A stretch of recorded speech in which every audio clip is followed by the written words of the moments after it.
Hey guys, this is a little different.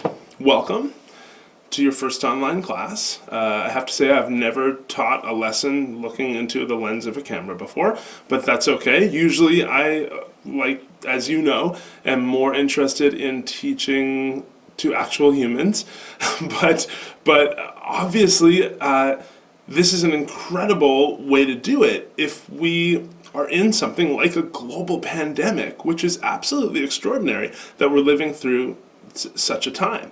And it's absolutely phenomenal that we are able to do this. I want you to really be thinking about in the future as we go along. I want you to be thinking about people who came before us. About 100 years ago, a very similar thing happened. It was a lot worse, but it was called the Spanish flu. And you may have heard about this. People in the news are talking about it a little bit. Obviously, with the fear-mongering, for sure, people will be comparing it to the Spanish flu. Millions and millions of people died. And we're really hoping that the way we're dealing with it now, with this social distancing and going to school like this instead of in person, will help flatten that curve. I know that you've heard that before because it's everywhere. It'll help flatten the curve, and it'll help all of us make each other healthier. And so hopefully, we really are hoping that we can come together as a society and make it so that not so many people will die, because that is what happened with the Spanish flu. But what I want you to think about is think about 100 years ago, how this would be different, right? Would kids have been able to go to school if they started social distancing like this? Because social distancing did happen in that time. And obviously, with their technology this just was not possible. So it is just an incredible thing that we are doing. First of all, I just wanted to welcome everybody. We have Grayson, you're in Chester. Hope you're doing well. We have Kara in Bridgewater. Luke's in Enfield. Silas is in Canning, just down the road. Geronimo is in Mexico. Isa, of course, is in LA. That must be an interesting time right now. Isaiah is in Eller's house. Elena is in Chester. Tony in Mexico City. We've got Nate just across the way in Falmouth. We've got Ed in Moncton, Hannah in Lower Sackville, and of course Chaman is in Newport.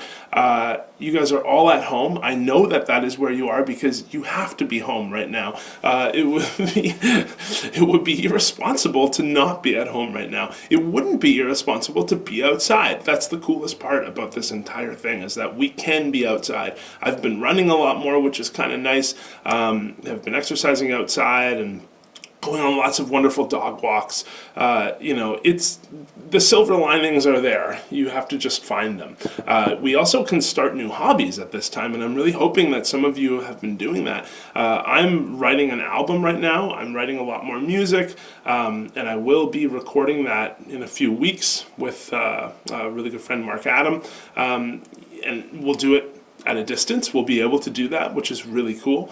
Again, just with the neat things that we can do now with technology, it's very exciting to be in a situation like this, because unfortunately, years ago, this wouldn't have been possible. This would be a lot more boring, right? And boredom is a thing. Like, that's an actual thing that we are trying to deal with right now, is our boredom, because everyone's stuck in their homes. Many people are out of work, which is very sad, but they just are, people are just bored. And so starting a new hobby is such an important thing to do. William Shakespeare. I'm going to give a quick little introduction to Shakespeare. This is very similar to what the grade 8s would get right now. I'm going to kind of do an intro to Shakespeare and the world around Shakespeare in a couple of lessons, and then we will jump into a different play, which is when we will jump out of Shakespeare's biography and actually get into one of his plays, and that will be obviously a different one than what the grade 8s are doing. But for you guys and for the grade 8s right now, it's just a general introduction to Shakespeare and his life. 5 fun facts. He was born April 26th, 1564 in Stratford upon Avon in England. That's debatable. His birthday is debatable because it's so long ago and people don't have exact records. He's widely considered the world's greatest dramatist. He wrote 37 plays and over 150 poems. His plays were extremely famous, as you know. His large open-air theater is called the Globe and was open to all walks of life, which is very cool because a lot of the times at this time period, we had a lot of people were going to, or those people who could go to the theater were quite wealthy, right? Because it generally, a lot of poor people didn't take in theater, although they did when it happened on the street, which we'll get to in the future, which most of it did happen on the street. There weren't many theaters before Shakespeare, to be honest. Queen Elizabeth I would often hire Shakespeare's company to perform at the royal court. So obviously he was very well respected. His early life, William was born in Stratford in 1564 during England's Tudor period. He was one of 8 children born to John Shakespeare, a well-to-do glove maker and leather worker, and his wife, Mary Arden, was an heiress from a wealthy family. So he didn't have a poor childhood. He grew up in a pretty well-to-do home. Interestingly, there are debates as to which exact date he was born. Some scholars think Shakespeare was more than one person, which I find fascinating, just because of the work that he did was so groundbreaking that some people just believe that it had to have been more than one person. There's very little to know about Shakespeare's early years other than that. In fact, his actual date of birth remains a mystery, of course. We talked about that a little bit earlier. And it's believed that he had a really good upbringing, attended a good school, and enjoyed playing outdoors a lot.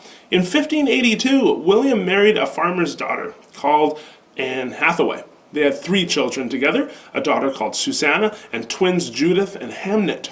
Love that name, Hamnet. Come 1585, the mysterious William Shakespeare disappeared from records for around 7 years, which I find fascinating. Historians often refer to this part of the writer's life as the lost years. I love that, the idea that primary sources just kind of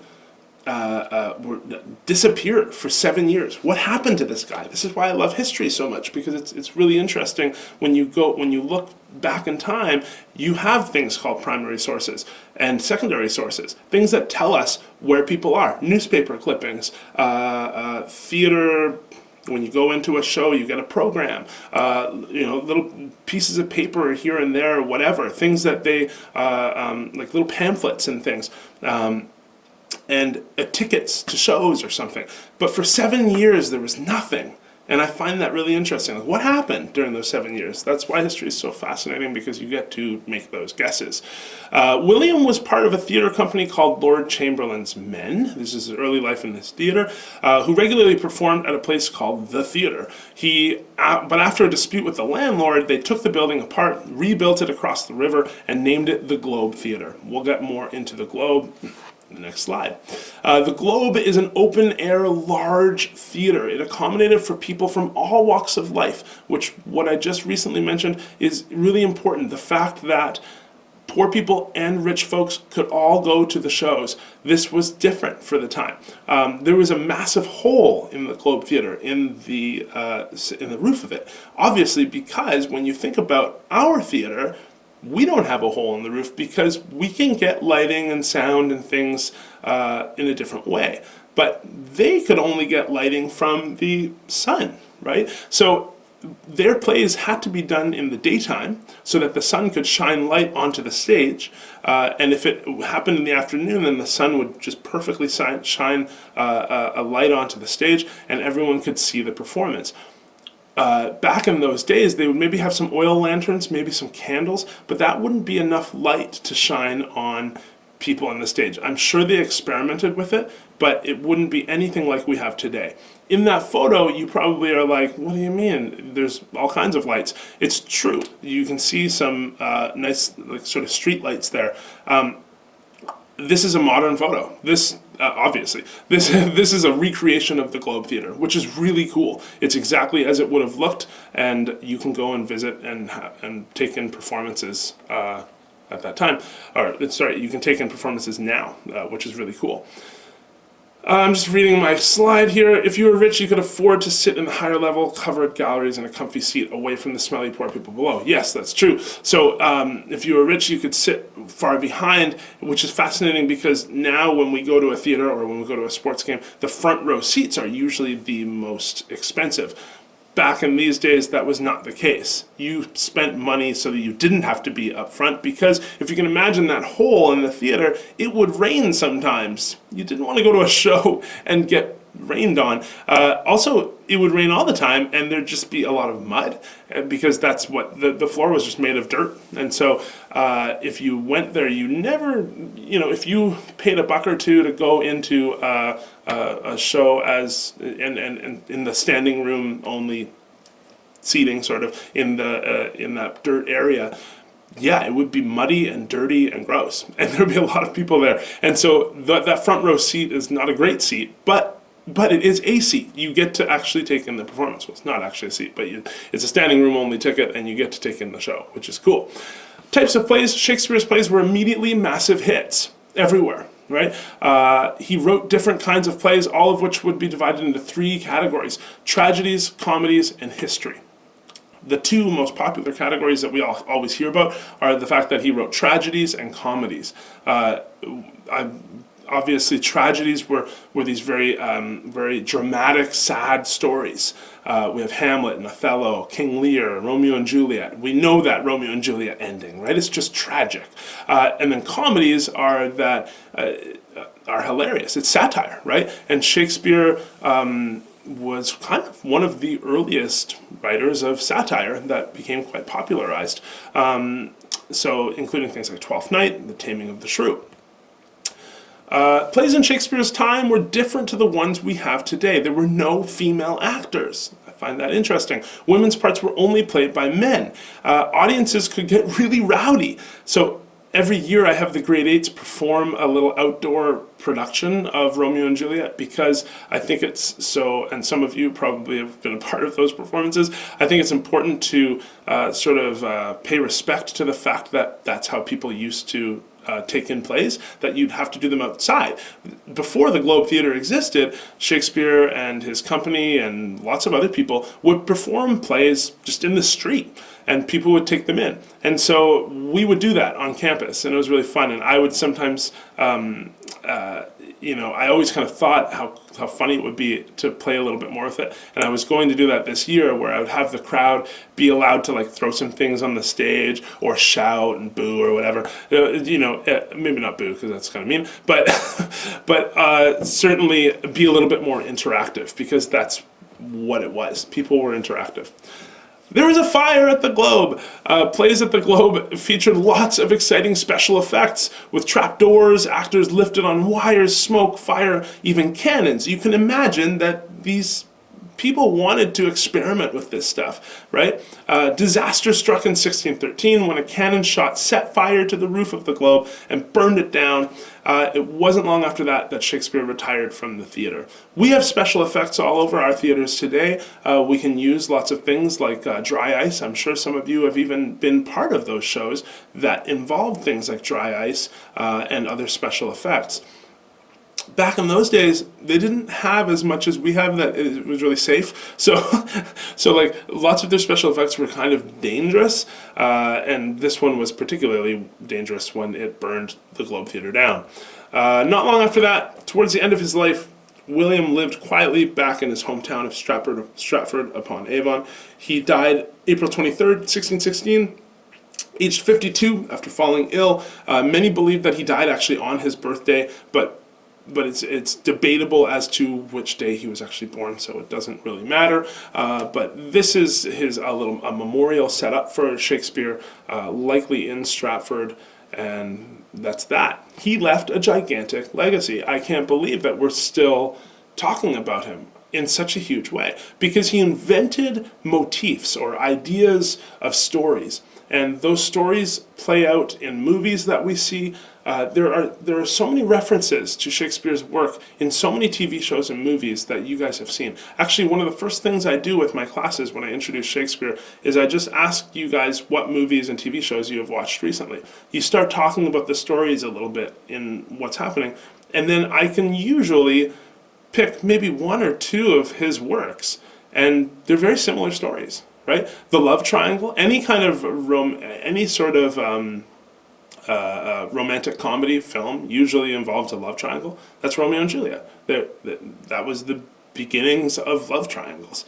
And so that's just generally how things work. It's fascinating. It's really interesting to me to see how much inspiration that his work has given to all of us. So that obviously leads us to the last slide, which is legacy. He left a massive, massive legacy. His work is studied in schools and universities around the world. His stories are depicted on TV and in films. In 1997, the Modern Globe Theatre was opened in London. A reconstruction of the original, it's just a few hundred meters from where the original one once stood. People can go to watch the plays just like in Shakespeare's day. It's very cool. I would love to take in a show there. Obviously, right now, that's likely shut down. It's definitely shut down because the entire world is shut down. We cannot be around each other. It's fascinating teaching anything right now because we can always kind of relate it back to what's happening right now because it has something to do with it. Thinking about history of plays, like people want to come together. We all need to socialize. We need that. We breathe that. That's how we live. And so people come together to watch these plays. For years and years and years and years this has happened, and right now we're struggling because we're being told to stay home, and that's a really big struggle. It seems bizarre to me. It's fascinating. You think so much about what's been going on because staying home isn't really that difficult, but it truly is. It truly is because of how social we all are. So your first assignment, please contribute to the discussion forum under assignments in my KES. You will have assignments like this each time. At the end of a video, I will explain what we're going to be doing. It'll also clearly tell you the prompt for the discussion on your assignments page. Most of your assignments will be in this discussion format. You'll just literally type up a quick little paragraph or something, you'll answer a question, and we'll all be able to see your responses on that forum, which is great. So the first one is, if I asked you, what is William Shakespeare all about? How would you respond? In one paragraph, write a condensed history of Shakespeare's life from his birth to death. Be sure to highlight reasons why he has left such a legacy in the theater world. So I want you to just write in your own words one paragraph about what William Shakespeare is all about. What's his life? How did this guy come about? And if you want to go a little bit beyond, that would be awesome. Because generally a class is 45 minutes long, so if you wanted to take 10 minutes and go and research a little bit on your own, find some other interesting facts that were not featured in this presentation, and write about them, that would be excellent, because then we'll all learn from you. Thank you so much. Have a fantastic day, and I will see you again soon. The lessons will be posted each day just like this. Sometimes you'll have multiple lessons all posted, and you'll be able to do more than one. If you want to just kind of bang them out, you're more than welcome to do that. But my suggestion to you is you just take it day by day, because you have a lot of time at home, and you might as well use it. Sound good? Thanks.